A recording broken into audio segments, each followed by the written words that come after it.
درود میگم به همه اونایی که لازم رو تماشا دارند. امروز پنجشنبه است، صبح بر وقت و ساعت به وقت دوشنبه 7:05. تشکر میگم که ما رو برای تماشا انتخاب کردید و البته من در چند دقیقه دیگر تلاش میکنم که مهمترین خبرهای تاجیکستان رو به سهم شما برسونم تا در جریان خبرهای تازه باشید.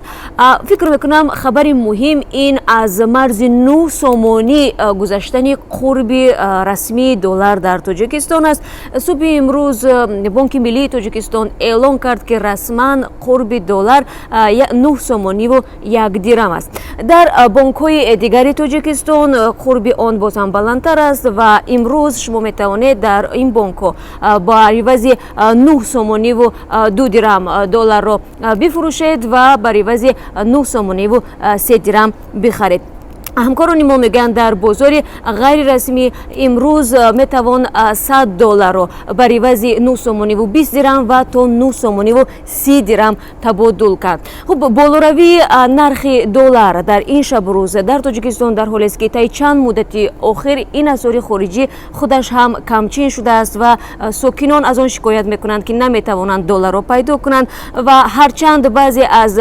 بانک ها تنها 200 دلار برای در یک روز برای یک مزاج معین کردن، اما همین 200 دلار رو مردم یافتن نمیتوانند و خود اقتصادشناسان هم میگن که در آینده دسترس کردن اسعار خارجی در تاجیکستان از جمله دلار خیلی مشکل خواهد بود. خوب ما میتوانیم ببینیم که در آینده مرز دلار تا به کجا خواهد رسید و مشکل دلار تا کدام اندازه میتواند حل شود. و خبر دوم ما مربوط به سفر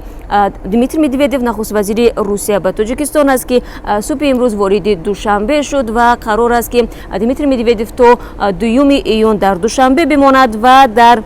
نشست شورای رهبران حکومت کشورهای مشترک المنافع اشتراک کند. طبق نقشه دمیتری مدودیف باید با رئیس جمهوری تاجیکستان امالی رحمان و همچنین نخست وزیر تاجیکستان قاهر رسولزاده ملاقات انجام دهد. انتظار می رود که جانب ها در رابطه با همکاری های دو جانبه در بخش های مختلف از جمله تجارت، اقتصاد، نظامی و کشاورزی و از همه مهم مهاجرت صحبت کنند. و در حال از موضوع مهاجرت جانب ها صحبت میکنند که همه سال از تاجیکستان حدود 1 میلیون نفر ساکنان تاجیکستان به روسیه سفر میکنند و روسیه میگن که در قیاس به سالهای گذشته وضع مهاجران تاجیک در این کشور بهتر شده است و باید گفت که روسیه یکی از شریکان استراتژی تاجیکستان محسوب می شود و گفته می شود که از همه طرح سرمایه گذاری زیاد این نیروگاه سنگتوده یک بوده است. و خبر دیگری ما مربوط به حکم دادگاه شهری کولوب است که 2 برادر را به مهلت‌های طولانی روانه زندان کرد، یکی را برای 9 سال و دیگری را برای 18 سال. این 2 نفر در کشتار ساکن 34 ساله شهر کولوب گناهکار دانسته می‌شوند. طبق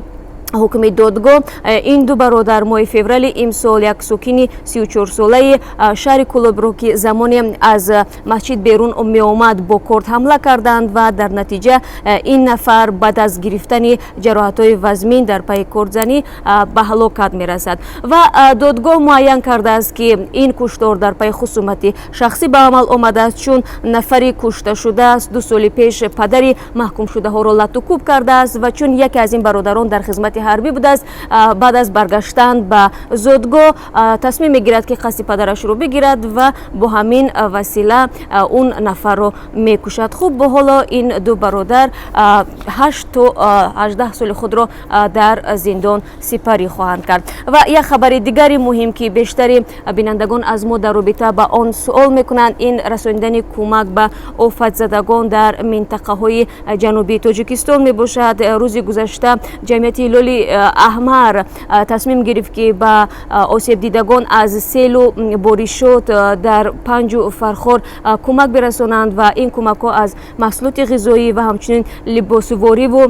خیمه ها عبارت است و این هم در حالی است که خود ساکنان میگن با گذشت 2 هفته هنوز از حکومت هیچ کمکی نظررس دریافت نکردند و خود مقامات تاجیکستان نیز با گذشت بیش از 2 هفته هنوز خسارات رسیده از آفت‌های табииро эълон накардааст. бинандагони азиз, ин чанд хабари муҳиме буд ки ман мехостам ба сами шумо бирасонам. хабарҳои аз ин бештарро ман баъд аз 3 соати дигар дар муаррифии сархати хабарҳои муҳим пешниҳоди шумо хоҳам кард. умедворам ки дар он барнома низ моро ҳамроҳӣ мекунед.